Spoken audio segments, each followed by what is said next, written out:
ऋषिवर, आपने अपने मन, वचन एवं कर्म और ना ही अपने मन को अप्रभावित होने दिया।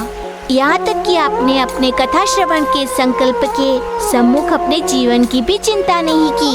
ऐसे संकल्प सदैव सफलता के परिचय होते हैं ऋषिवर। इसलिए आपको अष्ट सिद्धि कथा का पूर्ण लाभ हो सकता है।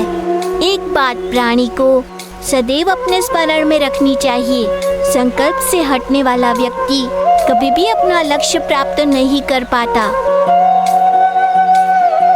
आप केवल अपने पाप से मुक्त नहीं होंगे ऋषिवर, अब तो संसार के सामने एक उदाहरण बनके भी प्रस्तुत होंगे। संसार आपका अनुसरण करेगा ऋषिवर। प्रभु, इसका श्रेय तो केवल आपको जाता है। यदि आपने मेरे संकल्प की रक्षा न की होती तो आज मैं पावन कथाओं के श्रवण का लाभ कदापि नहीं उठा पाता। मेरा मन पूर्ण रूप से पवित्र हो चुका है। मेरे जीवन में ये प्रथम अवसर है प्रभु कि आज मैं सच्चे आनंद की अनुभूति कर रहा हूँ। प्रभु, भक्ति के सागर में डुबकी लगाने का श्रेय तो आपने जो मुझे प्रदान किया है, इसके लिए आपको बहुत बहुत धन्यवाद। ऋषिवर, अष्ट सिद्धि की कथा का आपका संकल्प अब इन कथाओं के साथ ही पूर्ण हुआ। अब आपको अपने संकल्प का उद्यापन करना होगा। ये संकल्प उद्यापन के बाद ही आपको इन कथाओं का पूर्ण फल प्राप्त होगा। प्रभु, मुझे अपने संकल्प का उद्यापन किस प्रकार करना होगा? उद्यापन करने के प्रातः काल आपको 5 ऋषियों को पूर्ण श्रद्धा एवं पवित्र मन से सात्विक भोजन कराना होगा। जी प्रभु। आप जाइए और अपने उद्यापन की तैयारी कीजिए।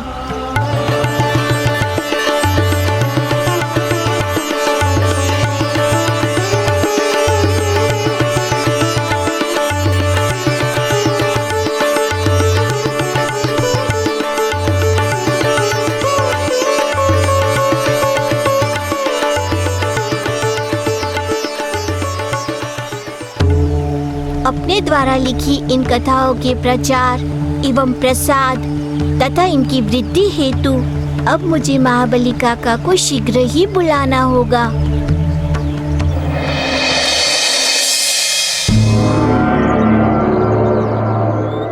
ऋषियों, अब समय परिवर्तित हो चुका है, इसलिए धर्म के स्वरूप को बदलना होगा। इसका उदाहरण मैं स्वयं आपके सम्मुख हूं। हमने सदैव ही त्याग का जीवन व्यतीत किया है। जप, तप, त्याग, तपस्या, विरक्ति, वैराग्य, यही हमारे जीवन का धर्म रहा है। लेकिन उससे हमें प्राप्त क्या हुआ? दुख, आपदाएं, विपत्तियां। देवतागण तो स्वर्ग में सुख का जीवन व्यतीत करते हैं और हम ऋषि मुनि वनवासी का जीवन व्यतीत करते हैं। कंद मूल खाकर यज्ञ करते हैं। किस लिए? क्योंकि देवताओं को हमारे यज्ञ के हविष्य से शक्ति प्राप्त हो सके।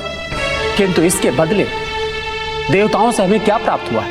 केवल असहयोग।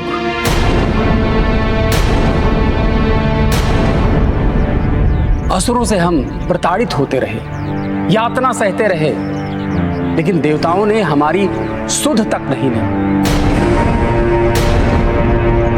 रक्षा को आना तो दूर की बात है, हमारे यज्ञ से हमें कुछ प्राप्त तक नहीं होता है। जो भी मिलता है केवल और केवल देवताओं को प्राप्त होता है। और यही कारण है कि अपने स्वार्थ सिद्ध के लिए वो तप, त्याग, साधना को जीवन का धर्म कहते रहे।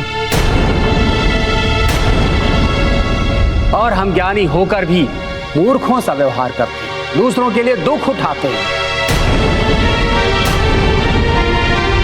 किंतु अब हम कदापि ऐसा नहीं करेंगे। देवताओं के लिए अब न तप होगा और न यज्ञ। अब हम जो कुछ भी करेंगे केवल अपने सुख और भोग के लिए करेंगे। अब तक हम अपने मूल धर्म से विमुख रहे, किंतु अब नहीं रहेंगे। अब हम अपने शरीर को सुख देंगे, इंद्रियों की तुष्टि करेंगे। और स्मरण रहे, इंद्रियों की तुष्टि केवल भोग से होती है, केवल भोग से। क्षमा करें गुरु बृहस्पति, परंतु ऐसा करना अधर्म होगा।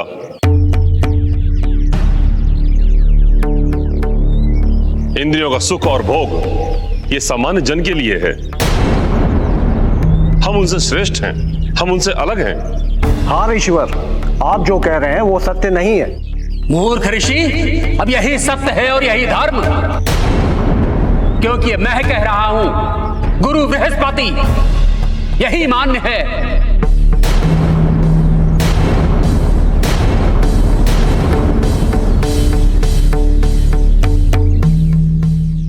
तुम अब पूर्णता मेरे प्रभाव में हो बृहस्पति, क्योंकि तभी तो तुम अधर्म को धर्म, असत्य को सत्य, अहंकार को शक्ति एवं भोग को साधना कह रहे हो।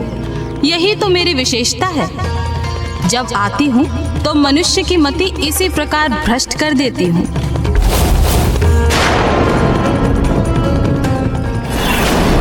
देवर्षि, ये कैसा अनर्थ कर रहे हैं देवगुरु बृहस्पति?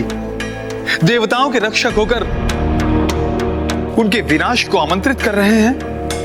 उनके इस आचरण को तो देखकर ऐसा प्रतीत होता है कि देव गुरु और दैत्य गुरु में कोई अंतर ही नहीं है। नारायण नारायण, आपका कथन सर्वथा ही सत्य है इंद्रदेव। आज देवलोक के सम्मुख बहुत भारी संकट उपस्थित हो गया है। जब आधार ही दुर्बल हो जाए तो धर्म रूपी अवलंबित दुर्ग किस पर टिका रहेगा?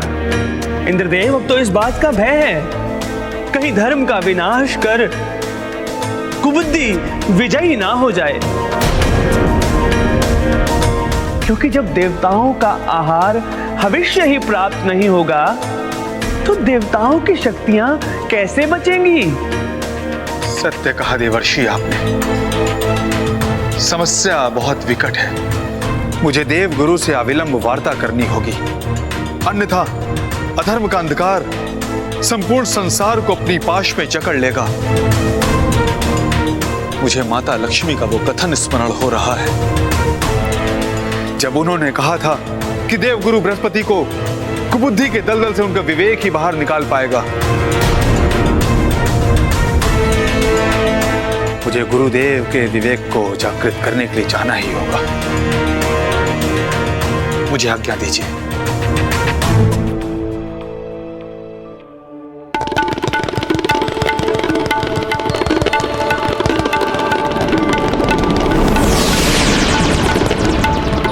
नारायण नारायण, आज ये कैसी विडंबना उपस्थित हो गई है।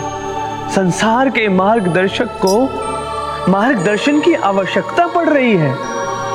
नारायण नारायण।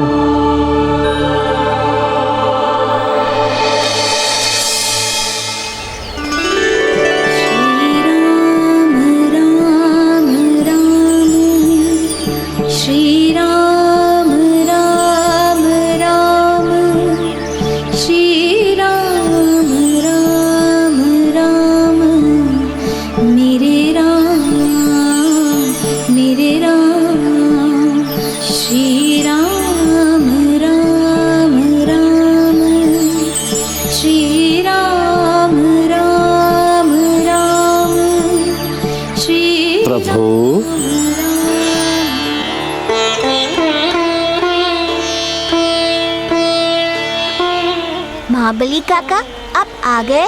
प्रभु, आपने स्मरण किया और यह सेवक उपस्थित ना हो। आसन ग्रहण कीजिए।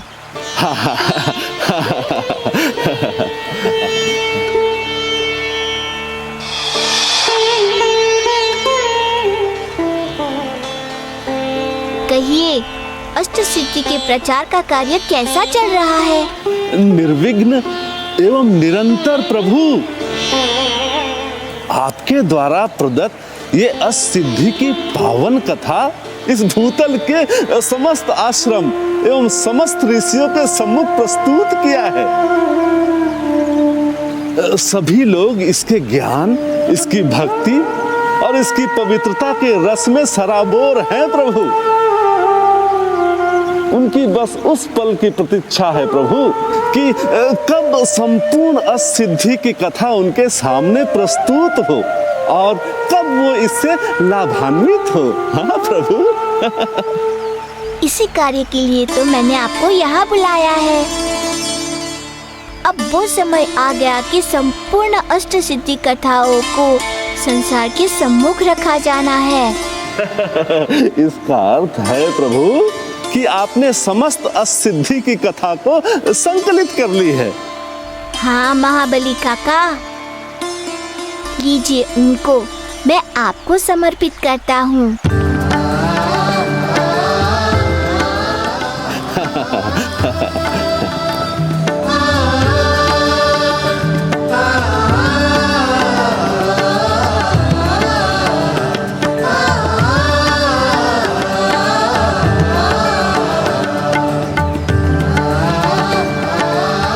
जाइए और जाकर संसार का कल्याण कीजिए, इस कथा का प्रचार कर। अवश्य प्रभु, अवश्य। ये तो मेरे लिए सौभाग्य की बात है प्रभु। प्रभु, आप गृह कब आएंगे प्रभु? बहुत शीघ्र। कुछ अन्य महत्वपूर्ण कार्य भी तो शेष रह गए हैं, जिन्हें पूर्ण करते ही शीघ्र आ जाऊंगा मैं गृह। प्रभु, कोई समय सीमा? निश्चित समय मैं कैसे कह सकता हूँ महाबली काका। आप तो जानते ही हैं कि मेरा जन्म धर्म की स्थापना हेतु हुआ है।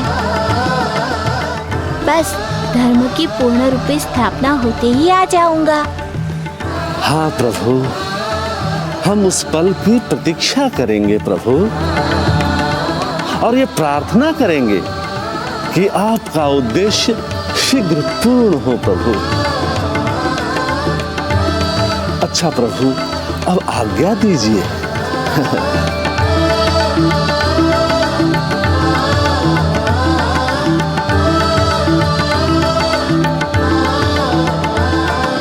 प्रणाम प्रभु।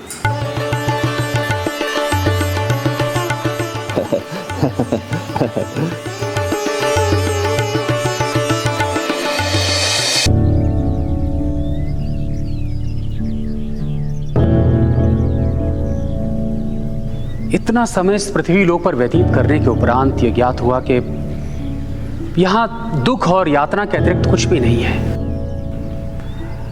वास्तविक सुख तो स्वर्ग लोक में है। उन सुखों का भोग करने के लिए स्वर्ग लोक की ओर पधारना चाहिए।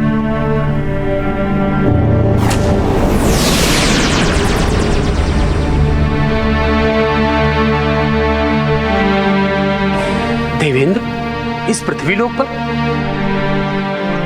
किस प्रयोजन हेतु आना हुआ?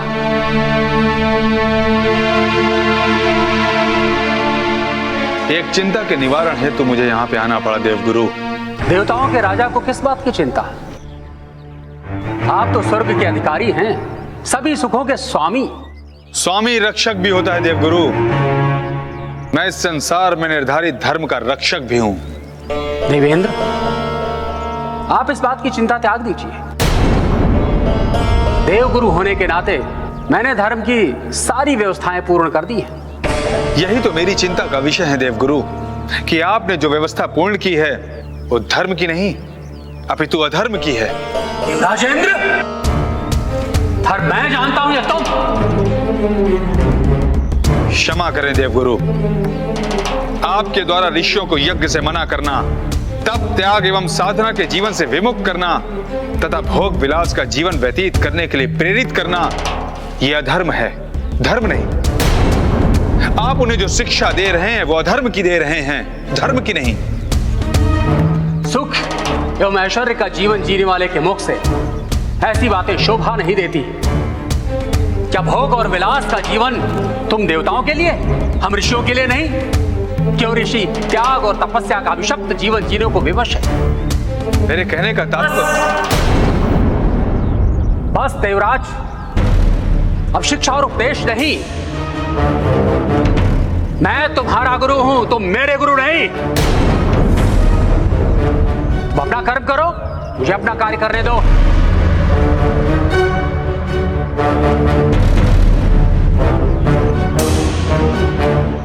क्या हो गया है देवगुरु को? ये तो धर्म की बात तक सुनने को तैयार नहीं है।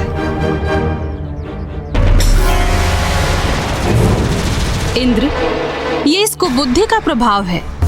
जब भी मैं आती हूँ तो सबसे पहले विवेक की बलि लेती हूँ। तुम्हारे गुरुदेव बृहस्पति के साथ भी मैंने यही किया है।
ऋषिवर, मैं सप्तऋषि अंगीरा हूं।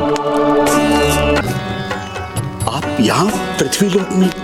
हाँ ऋषिवर, ये मेरा दुर्भाग्य है कि मुझे अपने पाप कर्मों के कारण इस पृथ्वीलोक पर आना पड़ा।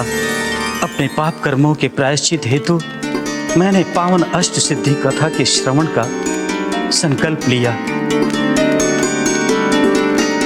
और ईश्वर की कृपा से अष्ट सिद्धि कथा के श्रवण का संकल्प पूर्ण भी हुआ और संकल्प उद्यापन हेतु आपके आश्रम से 5 ऋषियों को भोजन हेतु आमंत्रित करने आया हूं।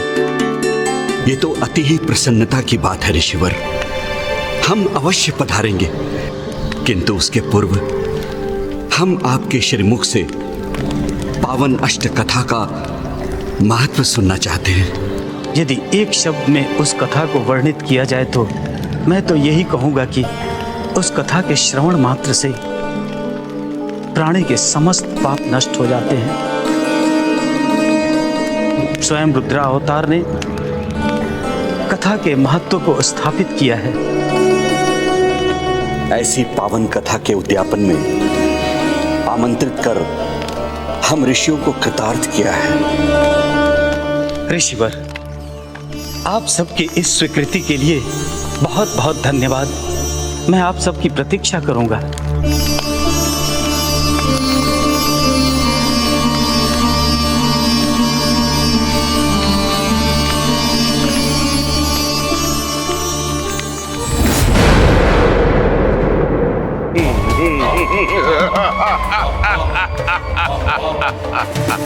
अंगिरा, मेरे विविध प्रयासों के पश्चात भी अष्ट सिद्धि कथा श्रवण का संकल्प तो पूर्ण कर लिया, किंतु उसका उद्यापन कभी पूर्ण नहीं कर पाओगे, किसी भी स्थिति में नहीं।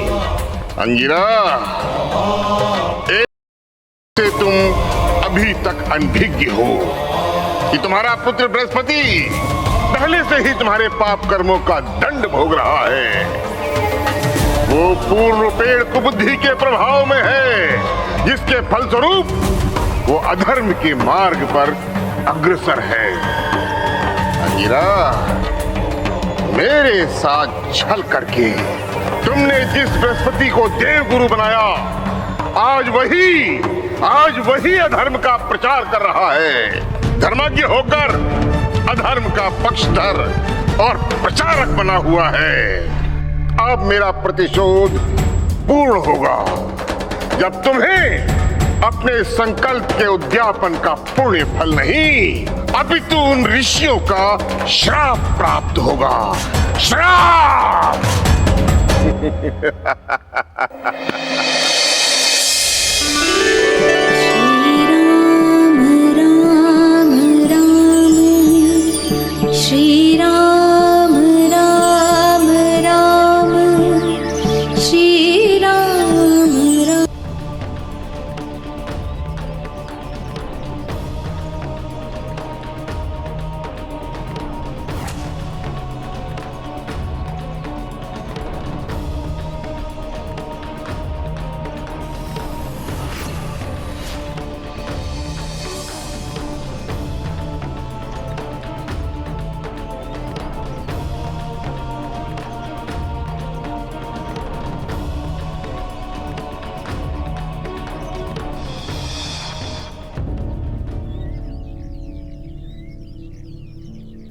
मारुति, कैसे क्षमा कर दूं मैं इस पापी को जिसने तामसिक भोजन खिलाकर हमारा धर्म खंडित करने का घृणित प्रयास किया है।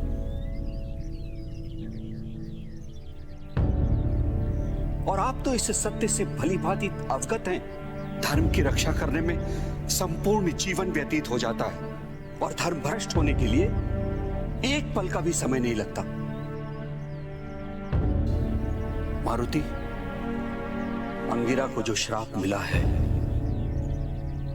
वो उस श्राप का अधिकारी है।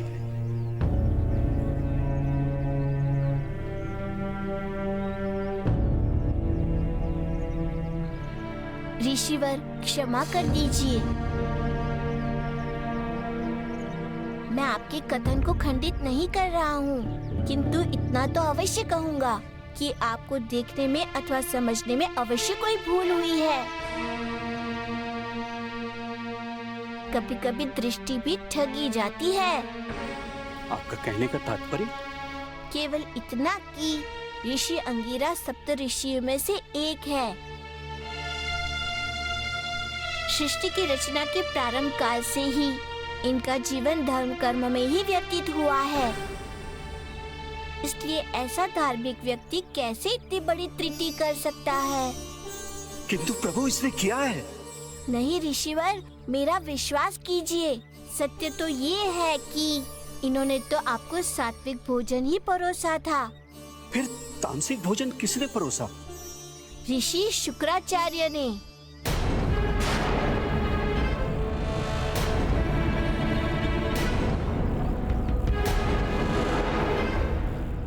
उन्होंने अपनी माया शक्ति से सात्विक भोजन को तामसी भोजन में परिवर्तित कर दिया ताकि आपके कोप का भाजन भर सके। किंतु शुक्राचार्य वो ऐसा क्यों करेंगे? ताकि ये अपने पुण्य कर्म में सफल ना हो पाए। ये क्या कह रहे हैं आप? मैं सत्य कह रहा हूँ ऋषिवर। श्री शुक्राचार्य ने इनके संकल्प को खंडित करने का बहुत प्रयास किया, किंतु कभी भी सफल नहीं हो पाए। तब उन्होंने ये घृणित कार्य किया ताकि आप लोग इन्हें दंडित करें और फिर हर्ष मनाएं।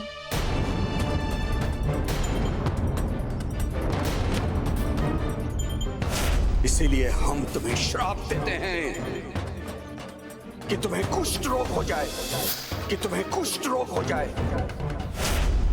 हे ईश्वर, ये क्या हो गया? ये मैंने क्या कर दिया? कितना बड़ा पाप कर दिया मैंने प्रभु, कितना बड़ा पाप, इतना बड़ा अनर्थ। अनभज्ञता में किया गया अपराध अपराध अथवा पाप नहीं होता ऋषिवर। अब ये बताए कि ऋषि अंगिरा श्राप मुक्त कैसे हो सकते हैं? केवल एक ही उपाय है, क्योंकि जो श्राप मैंने दे दिया है उसे वापस लेने का कोई विधान नहीं है प्रभु। तब ऋषि अंगिरा, आप सूर्यदेव की आराधना करें। प्रभु आदित्य की कृपा होगी तो इनका कुष्ठ रोग शीघ्र ही समाप्त हो जाएगा प्रभु।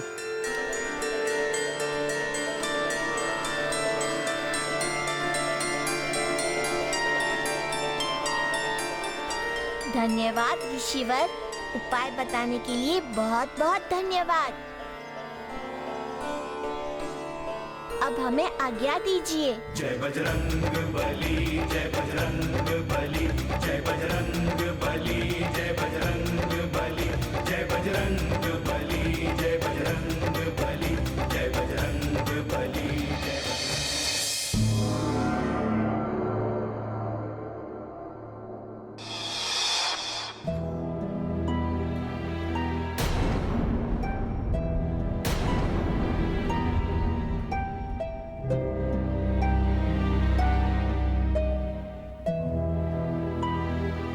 क्या सोचने लगे इंद्रदेव इस संसार के विषय में, इस सिंहासन के विषय में?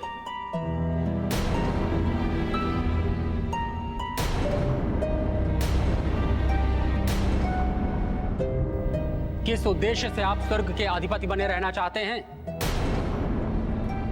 धर्म के संचालन के लिए या फिर सुख एवं ऐश्वर्य के उपभोग के लिए?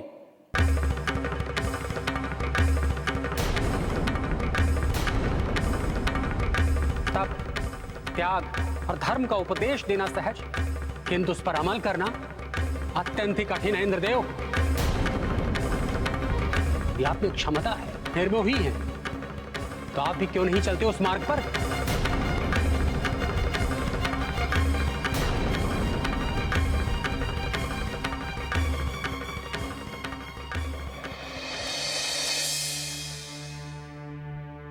क्षमा करें, मैंने आपका आशय नहीं समझा। इंद्रदेव, तुमने मुझे अपना गुरु कहा है, तो आज तुम्हारा गुरु दक्षिणा में तुमसे तुम्हारा ये मुकुट मांगता है, तुम्हारा ये मुकुट मांगता है।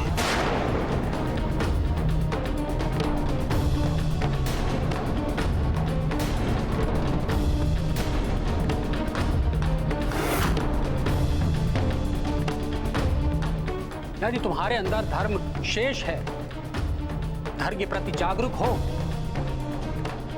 तो लाओ मुझे दो ये अपना मुकुट।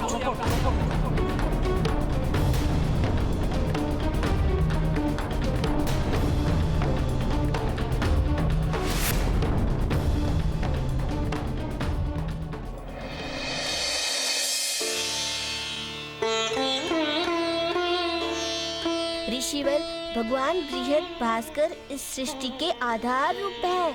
उन्हीं से जीवन को ऊर्जा प्राप्त होती है। निरोगी शरीर के वही कारक है। जो कोई उनकी आराधना करता है, उनके मंत्रों का पवित्रता रूप से जाप करता है, उस पर वे प्रसन्न होते हैं तथा उसे स्वस्थ शरीर प्रदान करते हैं। अतः आप उन्हें नमस्कार कर उनके बीज मंत्रों का जाप करें। वो बीज मंत्र क्या है प्रभु? आप मेरे साथ साथ बीज मंत्रों का उच्चारण करें, जो इस प्रकार है। ओम हाम हीम ओम सूर्याय नमः। ऋषिवर, अब आप जल में डूबे हुए सूर्य देव की इन बीज मंत्रों का जाप करें। मुझे पूर्ण विश्वास है, सूर्य देव के आशीर्वाद से ये आपका कुष्ठ रोग अवश्य ही समाप्त हो जाएगा।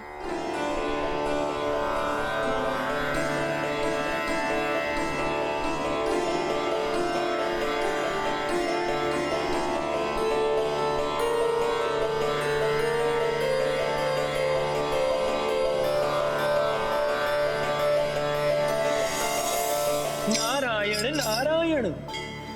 माता, आज इस संसार में घोर दुविधाजनक स्थिति उत्पन्न हो गई है। माता, गुरु बृहस्पति के कारण इंद्रदेव विषम परिस्थितियों में फंस गए हैं। आज तो गुरु बृहस्पति ने उनसे उनका सिंहासन ही मांग लिया। माता, इंद्रदेव इन विकट परिस्थितियों से कैसे निकलेंगे? देवर्षि, ये संकट केवल इंद्रदेव के सम्मुख ही उपस्थित नहीं हुआ है, अपितु समस्त संसार इस संकट की चपेट में है। कारण आज अधर्म ने धर्म का चोला पहन लिया है, और जब कभी भी अज्ञान ज्ञान का रूप धारण करता है, अथवा जब कुबुद्धि सद्बुद्धि बनने का स्वांग रचती है, तब ऐसी ही विषम परिस्थिति उत्पन्न हो जाती है।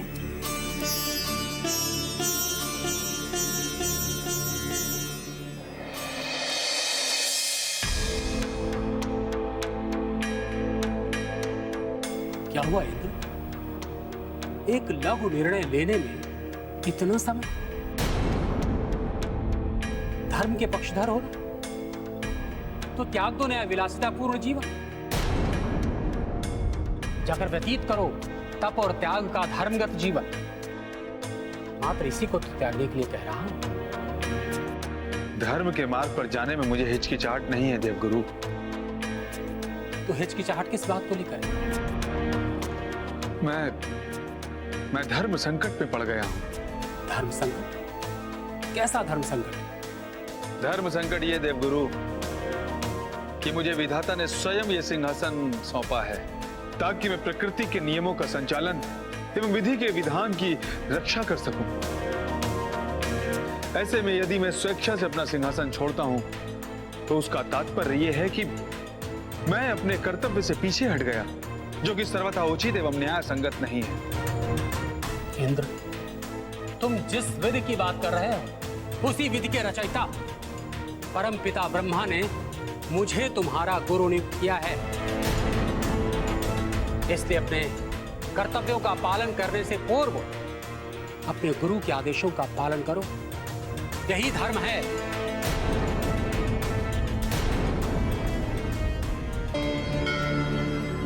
नारायण नारायण।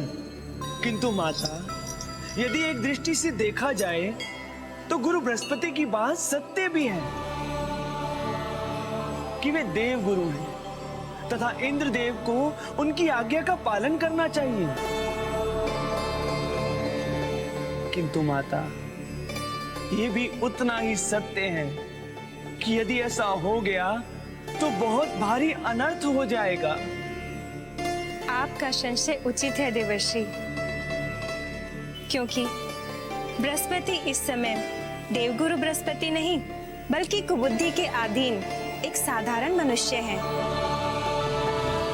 उनका विवेक कुबुद्धि से पराजित हो चुका है। भोग और इंद्रिय सुख ही उनका धर्म बन चुका है। और ऐसी स्थिति में स्वर्गलोक उनके हाथों में सौंपने से संपूर्ण संसार में अनियमितता फैल जाएगी। तो अब क्या होगा माते? इंद्रदेव के सम्मुख सिंहासन सौंपने के अतिरिक्त और कोई दूसरा मार्ग नहीं है देवर्षि।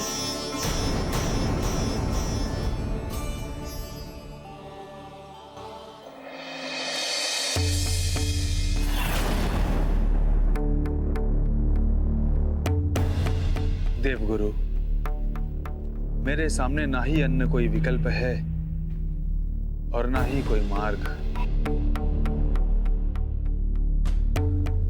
आपकी आज्ञा का पालन करना मेरा सर्वोपरि धर्म है। तथा आज मैं स्वर्गाधिपति देवराज इंद्र ये सारी व्यवस्था आपको सौंपता हूं। ये सारी व्यवस्था आपको सौंपता हूं देव।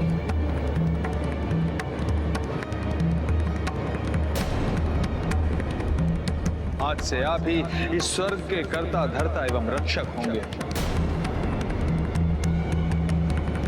और आज से आप ही स्वर्ग एवं विधि के समस्त नियमों के संचालक होंगे।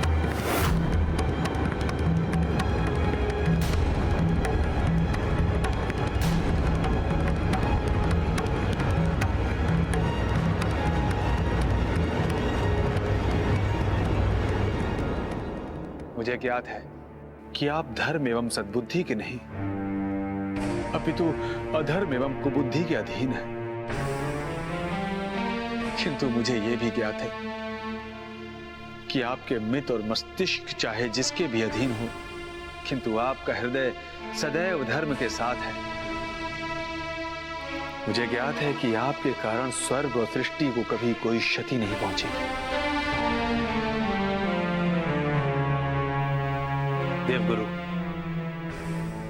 यह प्रथम अवसर है कि किसी राजा का सिंहासन उसके द्वारा उसके गुरु को सौंपा जा रहा हो। देवगुरु, मुझे पूर्णतः विश्वास है कि स्वर्ग का संचालन आप मुझसे भी अच्छे ढंग से करेंगे।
सभी सुखों और ऐश्वर्य का उपभोग करूंगा।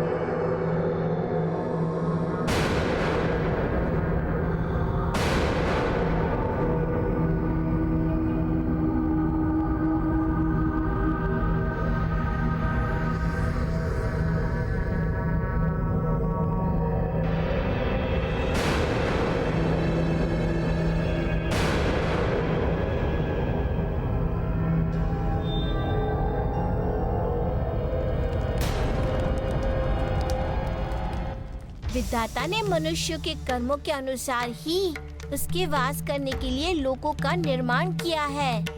विधि के नियमों की रक्षा करने एवं सृष्टि के पालन में विधि की सहायता करने देवताओं के लिए स्वर्ग लोक, जन्म एवं मृत्यु के बंधन में फंसे हुए मनुष्यों के लिए मृत्यु लोक एवं जन्म से अधर्म असुर के लिए ये है कष्टदायक पाताल लोक।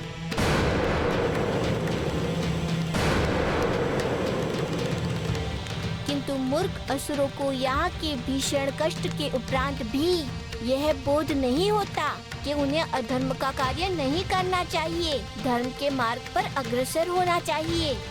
उन्हें ये समझ ही नहीं आता है कि अगर ये धर्म कार्य के विमुख होंगे तो स्वर्ग लोक जैसे सुख में उनका पाताल लोक भी हो जाएगा। किंतु इनमें इन असुरों का कोई दोष नहीं है। दोष है इनके गुरु शुक्राचार्य का, जिन्होंने इन्हें उचित ज्ञान नहीं दिया है। जिस प्रकार वे देवताओं को अपने शत्रु समझते हैं, उसी प्रकार ये असुर भी देवताओं को अपने घाती एवं छली समझते हैं। जैसा गुरु वैसा ही शिष्य। शुक्राचार्य ने अपनी शक्ति एवं तप का सदैव अनुचित प्रयोग किया है, जिसका दंड आज उन्हें अवश्य मिलेगा, अवश्य।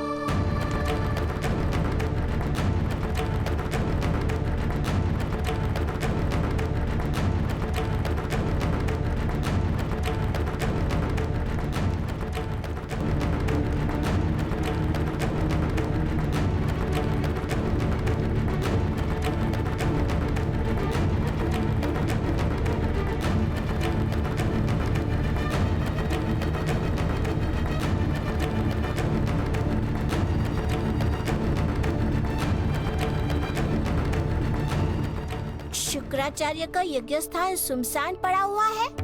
यज्ञ की अग्नि बुझी हुई है। कहाँ चले गए शुक्राचार्य? शुक्राचार्य, तुम कहीं भी छुप जाओ, मेरे दंड से आज तुम नहीं बच पाओगे, क्योंकि तुम्हारे पाप का घड़ा अब भर चुका है।